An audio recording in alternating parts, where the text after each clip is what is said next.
Mais t'écris parce que t'as un truc à dire. Tout le monde écrit, mais tout le monde n'est pas écrivain. Pourquoi le devient-on? Comment le devient-on? D'où vient l'inspiration? Écrivain, écrivaine. Le point littéraire, Jean-Jacques Foucault. On connaît les écrivains à travers leurs œuvres, mais connaît-on leur univers?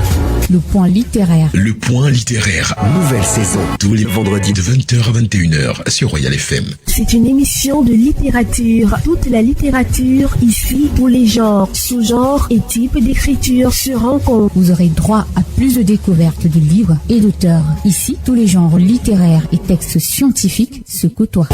Le point littéraire. Nouvelle saison. Tous les vendredis de 20h à 21h sur Royal FM. Prenez le rendez-vous avec Jean-Jacques Foucault.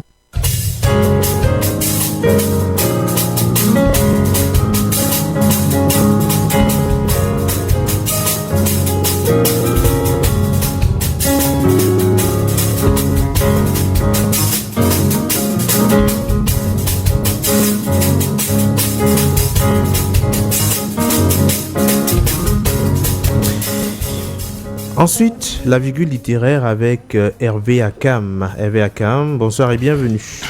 Bonsoir Jean-Jacques, bonsoir aux techniciens, bonsoir au fondateur de la radio, qui est un homme, un intellectuel très curieux des choses qui concernent un peu l'émission, et qui de temps en temps me pose des questions là, sur les sujets qu'on va traiter.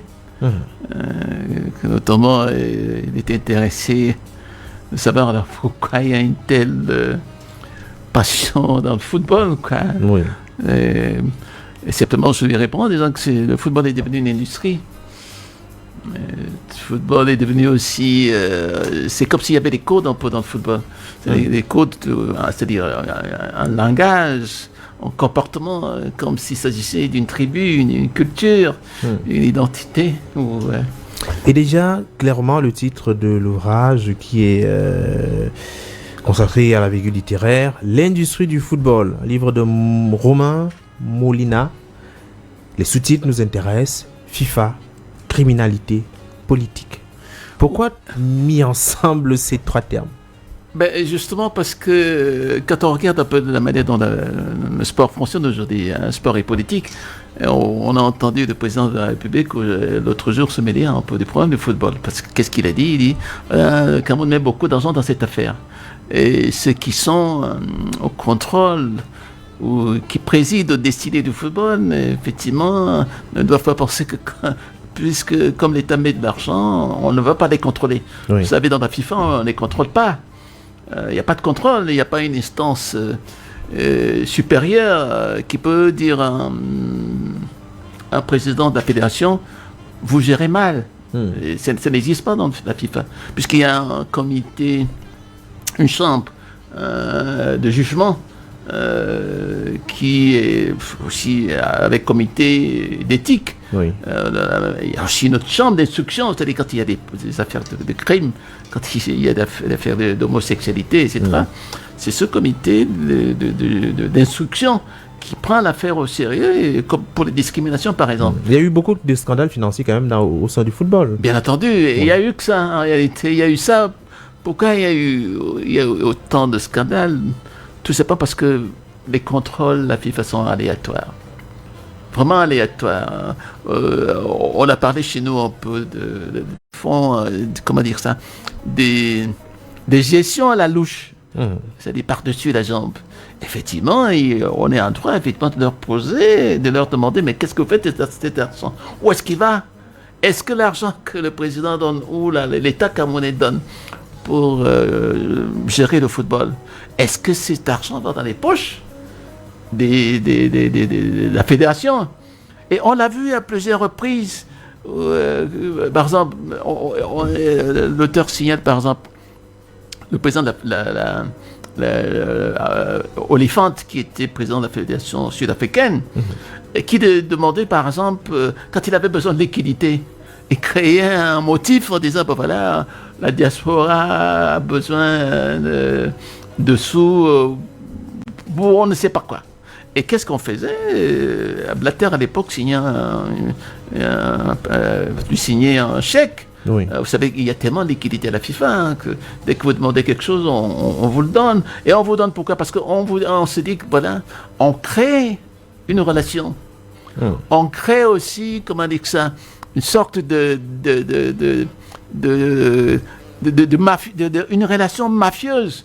Puisque quand on vous donne ces sous-là, en retour, vous devez voter aussi pour le président actuel. Oui. Hein, donc, c'est ce qui se passe en élection. Quand on vous donne des sous, en retour, vous devez aussi voter pour le président qui vous a donné des sous.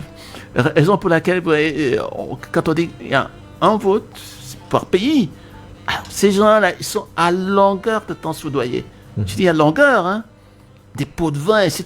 Ce qui amène souvent des problèmes d'assassinat. On a vu, par exemple en Angleterre, effectivement, où on a vu beaucoup de gens qui sont liés au football être assassinés parce qu'ils dénonçaient telle attitude. Et on a vu aussi beaucoup de gens dans la même Angleterre s'intéresser au football. On l'a vu par exemple le dirigeant de Chelsea qui est un milliardaire, un oligarque qui avait l'argent dont il possédait, là, venu le blanchir dans le football. Alors, l'industrie du football avec un rouge, cela se justifie aisément. Mafia, trafic d'influence, match truqué, paris sportif aujourd'hui. Tout à fait. C'est vraiment... Ah oui, c'est la totale, comme on dit. Mais qu'est-ce qu'on pouvait espérer un peu de cette organisation-là qui refuse la transparence? En réalité, il s'agit de ça. Dès que on commence à dénoncer un peu ce qui se passe un peu au niveau de la gestion, que ce soit au niveau des fédérations, on vous dit non, ne touchez pas aux fédérations, parce que ce sont nos clients. En réalité, c'est les clients de la FIFA, du président de la FIFA.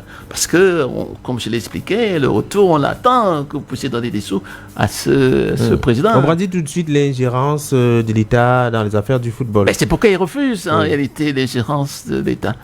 Alors qu'on sait qu'effectivement, eux, ils dépensent, effectivement... on l'a vu, par exemple, Ayatou, il est parti pourquoi? En réalité, il est parti, je ne sais pas, parce qu'il y avait le FBI à l'époque, beaucoup de gens prétendent que c'est parce que M. le président à l'époque, Bill Clinton, s'était vengé parce qu'il voulait la Coupe du Monde aux États-Unis et que cette Coupe du Monde se retrouvait au Qatar. Donc, il s'était vengé en mettant la CIA en scène. Oui, pour essayer de commencer à ébranler un peu l'édifice un peu de la FIFA. Mais la relation entre le football et la politique, sinon avec les hommes politiques, n'est-elle pas finalement incestueuse? On a vu la dernière Coupe d'Afrique des Nations en Côte d'Ivoire qui a permis, sinon de faire peut-être asseoir à nouveau le pouvoir d'un président de la République qui devenait à un moment donné impopulaire. Bah oui, c'est ça, c'est toute cette passion-là dont on parle un peu, qui est autour du football. Toutes ces émotions, là, tout ce qui tourne autour, un peu l'argent, les émotions, parce que les émotions sont vendues en réalité quand il y a une Coupe du Monde. Parce que c'est l'événement le plus... par exemple, la Coupe des Nations dont on parle, là, c'est l'événement où effectivement on mêle un peu tout, nationalisme, où on recherche un peu les politiques, essaient de récupérer un peu le football pour en faire à leur avantage, à leur avantage et pour en faire aussi une affaire de prestige, parce qu'il s'agit du prestige d'un pays. Si effectivement vous remportez une Coupe des Nations, effectivement on verra au fronton de tous les mairies, etc., que vous avez remporté la Coupe des Nations, et ça fait du prestige. Et ce prestige-là, les gens l'aiment, les politiciens le veulent, parce que ça rejaillit sur eux, puisque c'est eux qui sont un peu sur la sellette en ce moment-là. Et donc, moi, je pense que de nos jours, un peu, c'est cette affaire, un peu, c'est-à-dire tous ces méfaits qu'on raconte. C'est bien le jeu, on appelle même en anglais Beautiful Game. Oui. Ouais, c'est-à-dire très beau jeu. Mais finalement, c'est pas l'opium du peuple. Bon, c'est aussi un peu ça. Un peu de divertissement pour... l'éloigner des problématiques. Bon, il y a un peu ça, mais c'est aussi la valeur. Moi, je trouve c'est le côté un peu que j'aime un peu dans le football, en dehors du fait que c'est devenu une affaire de mafia. C'est aussi la valorisation de l'athlète lui-même, parce qu'on se rend compte que petit à petit, sous football qui était maîtrisé par les élites. Vous savez, nous, quand on allait jouer au foot à l'époque, on nous interdisait même d'aller jouer au foot parce qu'on trouvait que c'était une affaire de voyous. Mais aujourd'hui, on voit certaines élites, les parents, qui, dès qu'ils entendent que l'enfant va aller passer en thèse, on s'empresse de lui acheter les billets, on va faire des prêts d'argent dans des banques, etc. Parce qu'effectivement, ça génère de l'argent. Oui. En une semaine, un joueur de football peut gagner gros. Bien entendu. Moi je vois même des parents qui demandent à leurs filles d'épouser des footballeurs. Des footballeurs. Ah, donc on est là à savoir que le football, ce qu'on appelle le beautiful game, c'est bien. Mais quand ça valorise l'athlète lui-même, ça valorise aussi la réussite sociale. Parce qu'il s'agit de ça aussi, la réussite. Que des jeunes ont réussi, ceux qui n'avaient pas des diplômes, parce qu'en réalité, on ne gagne pas sa vie que par les diplômes aussi, on peut gagner sa vie, même cet effort. Et puis c'est cet effort-là, en réalité, qu'il faut valoriser. Mais malheureusement, beaucoup de choses masquent un peu l'effort que font les... Parce qu'au-delà de tout, c'est l'effort physique, mais aussi intellectuel. Dans la mesure où c'est une technique de jeu, le football est devenu toute une école, donc cela mobilise un certain nombre de facultés. Bien entendu, c'est ce qu'on voit un peu quand il y a une équipe. Et il y a des kinés, c'est-à-dire des gens qui ont des diplômes, il y a des entraîneurs maintenant à qui on demande un diplôme maintenant. C'est pas n'importe qui va aller entraîner un club. Voilà, il y a un problème, il y a des psychologues. À un certain moment, là, on m'avait même demandé, en ma qualité d'historien des mentalités, d'aller booster un peu des notables qui sont allés remporter la Coupe du Monde, la Coupe des Nations en 2017. Alors donc, on met un peu les intellectuels en scène, effectivement, pour changer un peu, c'est-à-dire donner un élément de force, de puissance à des clubs quand ils sont vraiment au plus bas, c'est-à-dire quand un club ne va pas, on cherche effectivement à trouver des éléments psychologiques. Vous savez, il y a pas si longtemps, même Noah, à l'époque, on lui avait demandé effectivement de s'occuper un peu des deux anciens notables. Un bon Africain, à côté de ces éléments-là, on ajoute quelquefois des marabouts et tout le reste. C'est aussi ça le football. Oui, bien entendu. Vous savez, moi j'ai... Il fut un temps où effectivement les Lions indomptables du Cameroun étaient accompagnés par des délégations fortes d'hommes de Dieu, tout à fait. De marabouts. Moi, je vais faire une confidence là. Je connais un patriarche. Je connais un patriarche qui m'expliquait que lorsque les gens sont allés à la Coupe des Nations, il avait été sollicité effectivement pour donner un peu du baume au cœur aux joueurs des Lions indomptables. Et il avait réclamé combien? 4 millions de francs. Or, il paraît que nos Lions indomptables avaient été accompagnés par des marabouts maliens à qui on a donné pratiquement 17 millions de francs CFA. Donc, vous avez ces sociologues d'accompagnement dans la réussite. Ça existe en Afrique, ce n'est pas une mauvaise chose en tant que telle. Donc, le problème souvent, c'est que quand il y a, comme il y a tout a tourné à l'eau de boudin, en Côte d'Ivoire, c'est là où on se demande, mais effectivement, si ces gens-là n'étaient pas des charlatans, si ces gens-là ne venaient pas juste pour l'appât du gain, et ça pose des problèmes entre souvent l'État qui refuse ou bien qui accepte effectivement d'accompagner les joueurs, de faire accompagner les joueurs par ces délégations de psychologues pour gagner une coupe. Et dernièrement, pour la même anecdote, raconte un peu l'histoire de la Côte d'Ivoire, où on dit que lorsque la Côte d'Ivoire était venue au Cameroun, les marabouts, bien, les psychologues n'avaient pas été intéressés comme ils auraient souhaité. Et que cette fois-ci, ils avaient tué complètement la querelle, donc ils ont donné le petit grain de magie à leur équipe pour remporter. Bon, ça peut être vrai aussi. Bon, le problème, c'est qu'on est en Afrique où, effectivement, on pense que le coup de pouce, c'est-à-dire la main en avant des marabouts et des ancêtres, ainsi peut être d'une aide confortable. Alors, le livre de Romain Molina nous rappelle qu'au-delà du beau football, du beau jeu sur le terrain, eh bien, il y a la FIFA qui est toute une organisation qui a ses réalités, ses petits secrets, ses petites catastrophes. Et le football, c'est aussi le lieu de la grande criminalité, ou bien de la criminalité tout court, et aussi l'usage que font les politiques ou les hommes politiques de cet outil-là.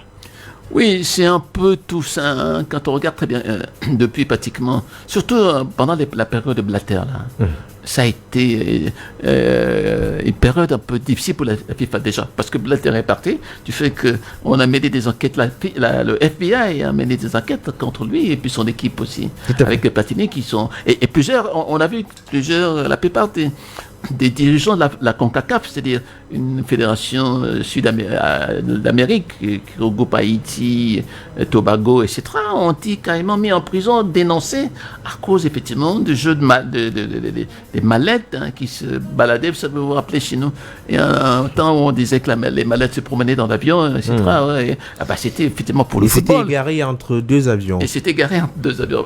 Donc ça veut dire que c'est dans ce jeu-là, on aime beaucoup le cash. Il faut le cash. Or, quand vous avez du cash, vous n'avez pas de transparence. C'est ça qu'on reproche un peu souvent au football. Vous n'avez pas beaucoup de transparence.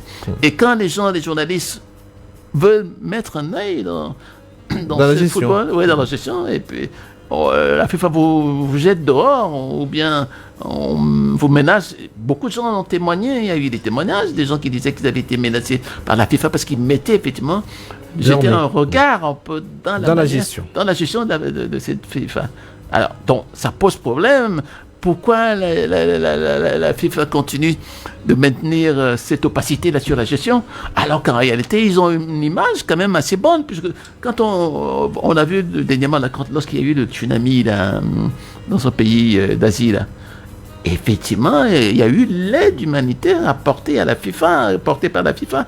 Et la FIFA donnait de l'argent, donc ça contribue à leur image. Mais pourquoi, quand il y a des catastrophes, ils donnent de l'argent, mais quand il y a des choses, les mécomptes, pourquoi ils refusent, effectivement, qu'on jette un œil sérieux un peu sur leurs affaires. Et ça, c'est, comment on dit ça, c'est quelque chose, effectivement, qui frappe l'observateur de la géopolitique du football. Oui. Alors, c'était un regard qui est porté sur le football, plus simplement un simple observateur.